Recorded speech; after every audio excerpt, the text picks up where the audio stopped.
नमस्कार, मेरा नाम है डॉक्टर पुरु धवन और आज इस वीडियो में हम बात करने वाले हैं नेचुरोपैथी के बारे में कि नेचुरोपैथी किस तरह से किडनी फेलियर पेशेंट को फ़ायदा या नुकसान पहुंचाती है। तो नेचुरोपैथी एक ऐसा सिस्टम है जहां पर हम मेडिसिन का यूज़ ना करते हुए डिफरेंट डिफरेंट टाइप की थेरेपीज़ का यूज़ करते हैं, चाहे वो मड थेरेपी हो, चाहे वो डाइट चेंज हो। तो ये मल्टी सिस्टम इसमें चल रहा होता है। तो आजकल जब पेशेंट कोई आता है, कहता है कि डॉक्टर साहब मैंने नेचुरोपैथी का ट्रीटमेंट लिया था, तो हमसे पूछते हैं कि ओके, आपने क्या करवाया था, उन्होंने क्या करवाया था। तो हमें एक कॉमन दिक्कत देखने को मिल रही होती है कि पेशेंट का जो अनाज है, यानी गेहूँ और चावल, पूरी तरह से बंद कर दिया जाता है। पेशेंट को सिर्फ़ और सिर्फ़ फ्रूट्स और वेजिटेबल्स पे रखा जाता है। बॉयल की हुई सब्जियाँ होती हैं या फिर फ्रूट्स होते हैं। इसके अलावा पेशेंट को कुछ नहीं दिया जा रहा होता। जितने भी पेशेंट नेचुरोपैथी लेकर आ रहे होते हैं, उनमें एक पैटर्न देखने को मिलता है। पैटर्न क्या देखने को मिलता है कि पेशेंट नेचुरोपैथी लेने गया, पेशेंट का डाइट चेंज हुई, पेशेंट को फ्रूट्स एंड वेजिटेबल पे रखा, पेशेंट ने 5 किलो वज़न 1 महीने में डाउन किया। तो कुछ में 3, किसी में 2, किसी में 5, इस तरह से होता है। पेशेंट जब वहाँ से बाहर आया, पेशेंट की बॉडी में थी बहुत सारी वीकनेस, क्रेटिनिन डाउन था। अब पेशेंट की बॉडी में जो वीकनेस जनरेट हुई है, अब उसका उससे नुकसान हो रहा होता है। पेशेंट कह रहा है कि डॉक्टर साहब मेरे से बेड से नहीं उठा जा रहा, मेरा पूरा दिन सोने का मन करता है। मेरा हीमोग्लोबिन जब मैं गया था 10 था, अब वो 8 हो गया है। ये सारी छोटी-छोटी दिक्कतें या फिर कह लो कि बड़ी-बड़ी दिक्कतें हमें सही ट्रीटमेंट ना देखने पे मिल जाती हैं। अब पहले सवाल करेंगे कि ये प्रॉब्लम आई ही क्यों?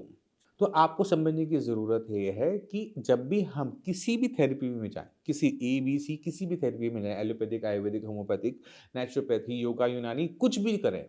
अगर किसी भी कारण से हम अपने खाने को बहुत ज़्यादा टाइट कर देते हैं, यानी फ्रूट्स, वेजिटेबल, घिया तो टिंडा उबाल के खा रहे हैं, मिलेट्स खा रहे हैं, तो बॉडी में वीकनेस जनरेट होती है। वज़न पेशेंट का डाउन होता है। अगर आप 5 किलो वज़न गिराते हो तो 1 क्रेटिनिन का पॉइंट कम हो जाता है। मान लो कि क्रेटिनिन का पॉइंट किसी का था 4, वज़न था 50 किलो, 45 किलो वज़न आएगा और क्रेटिनिन कितना हो जाएगा? 1 पॉइंट कम। क्यों? क्योंकि हमारा जो क्रेटिनिन है वो हमारी मांसपेशियों में बनता है। जब हमारी मांसपेशियाँ काम करती हैं तो वो क्रेटिनिन प्रोड्यूस होता है मेटाबॉलिज्म के बीच में। तो अगर किसी ने खाना कम खाकर अपनी मांसपेशियाँ कम करी हैं, वज़न कम किया है, तो क्योंकि क्रेटिनिन की जो फैक्ट्री है अब वो छोटी हो गई है, इस वजह से क्रेटिनिन बॉडी में कम बनेगा। और जैसे मैंने आपको बताया, हर 5 किलो पे 1 पॉइंट क्रेटिनिन का डाउन होता है। पेशेंट को लगता है कि ठीक है, मेरा वज़न कम हुआ बट मेरा क्रेटिनिन भी डाउन हो गया। मगर आपको समझने की ज़रूरत ये है कि अगर मुझे किसी का 5 क्रेटिनिन से 1 लेकर जाना है तो 20 किलो वज़न हमें कम करना पड़ेगा। पेशेंट का वज़न था 60 किलो। पेशेंट का वज़न अगर 40 किलो हो जाएगा, तो पेशेंट की कंडीशन क्या होगी? क्या वो बिस्तर से उठ पाएगा? सोच के देखो। सिर्फ़ शरीर पे हड्डियाँ रह जाएँगी, मांस सारा का सारा खत्म हो जाएगा। पेशेंट की बॉडी इतनी वीक हो जाएगी कि पेशेंट से उठना, बैठना, ब्लड बॉडी में बन नहीं रहा होगा, स्वेलिंग आ रही होगी। तो ये सारी साँस लेने में दिक्कत आ रही होगी, तो ये सारी दिक्कतें हमें देखने को मिल जाती हैं। हमने ध्यान हमेशा ये रखना होता है कि हमारी बॉडी में इतनी ताकत होनी चाहिए कि खुदा ना खास्ता कि सबसे खराब चीज़ भी हो ना, डायलिसिस भी हो रहा हो, तो भी शरीर उसको झेल ले। अब अगर आपने अपना वज़न गिराया है, बॉडी को वीक किया है, क्रेटिनिन डाउन हो भी गया, तो किडनी ठीक होने की वजह से नहीं हुआ। वो इसलिए हुआ क्योंकि हमने मांसपेशियाँ कम कर दी। अब ऐसे पेशेंट को अगर हमें डायलिसिस करवाना पड़ जाए, खुद आइडिया लगाओ कि कितना लंबा उसको सर्वाइव कर पाएगा। आंसर है मुश्किल से 6 महीने अगर निकाल लें तो वो बहुत बड़ी अचीवमेंट हो जाती है। हमने अपनी बॉडी को ताकत देनी है। जब हम बॉडी को ताकत दे रहे हैं तो हम किडनी को ताकत दे रहे हैं।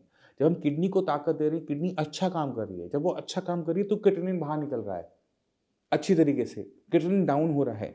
वेट आपका ना बढ़े ना घटे, चलता है। वेट आपका बढ़ जाए, चलेगा। वेट आपका घटना नहीं चाहिए, क्योंकि वेट अगर आपका घट रहा है तो फ्यूचर में जो आपके पास ऑप्शंस होते हैं वो बंद हो जाते हैं। ब्लड चढ़ाना पड़ जाता है क्योंकि ब्लड बनना कम हो जाता है, खत्म हो जाता है। तो हमने हमेशा ध्यान रखना है कि हमने अपने शरीर का ध्यान रखना है।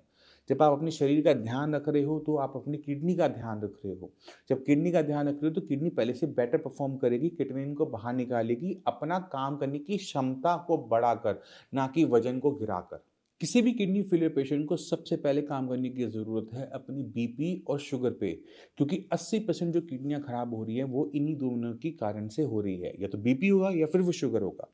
अगर बीपी आपका बढ़ा हुआ है, शुगर आपकी बढ़ी हुई है, आप जो मर्जी पैथी इस्तेमाल कर लो, आपकी किडनी खराब होती ही चली जाएगी, क्योंकि किडनी को रोज़ बीपी का सामना करना पड़ता है, रोज़ शुगर का सामना करना पड़ता है, और जो रोज़ थोड़ा थोड़ा नुकसान होता है वो इकट्ठा होकर बड़ा होता चला जाता है, जिससे हमारे क्रिएटिनिन डाउन जो हुआ है वज़न कम करने से, वो भी स्पीड से बढ़ना शुरू हो जाता है। तो आपको सबसे पहली ज़रूरी चीज़ है समझना कि आपकी किडनी खराब ही क्यों हुई थी? आपकी किडनी खराब हुई है बीपी से, और बीपी आपका बढ़ा हुआ है किसी भी कारण से, मेडिसिन खा रहे हो, काम नहीं कर रही, या फिर डॉक्टर को दिखाया नहीं, बीपी चेक किया नहीं, किसी भी कारण से हो रहा हो, या फिर शुगर के साथ ऐसा हो रहा है, शुगर आपकी खाना खाने के बाद 300 चली जाती है, 400 चली जाती है, HbA1c आपका कंट्रोल में नहीं है क्योंकि आप इंसुलिन लेने से डरते हो, या फिर मेडिसिन आपके शरीर पे काम नहीं कर रही, या फिर आप अपने खाने-पीने को नहीं बदल पा रहे, कोई भी कारण हो, आपकी किडनी को इसकी कीमत चुकानी पड़ती है। तो किसी भी किडनी फेलियर पेशेंट को सबसे पहला काम है बीपी, शुगर को कंट्रोल में लेकर आना किसी भी कीमत पे। दूसरा क्या होगा, आपने अपनी किडनी पे काम करना है, किडनी को ताकत देनी है, किडनी अपने आप फंक्शन बढ़ाए, क्रिएटिनिन को, यूरिया को बाहर निकाले, जीएफआर बढ़ाए, क्रिएटिनिन को डाउन करे।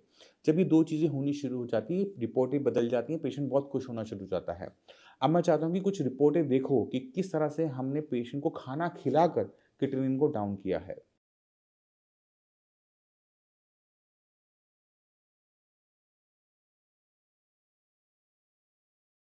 तो आपने खुद देखा, समझा, जब हम किडनी की बीमारी की जड़ पे काम करते हैं, यानी बीपी, शुगर पे ढंग से काम करके चलते हैं, उसे 24 घंटे कंट्रोल करके चलते हैं, तो हमें रिज़ल्ट्स बहुत ज़्यादा फ़ैसिनेटिंग मिलते हैं।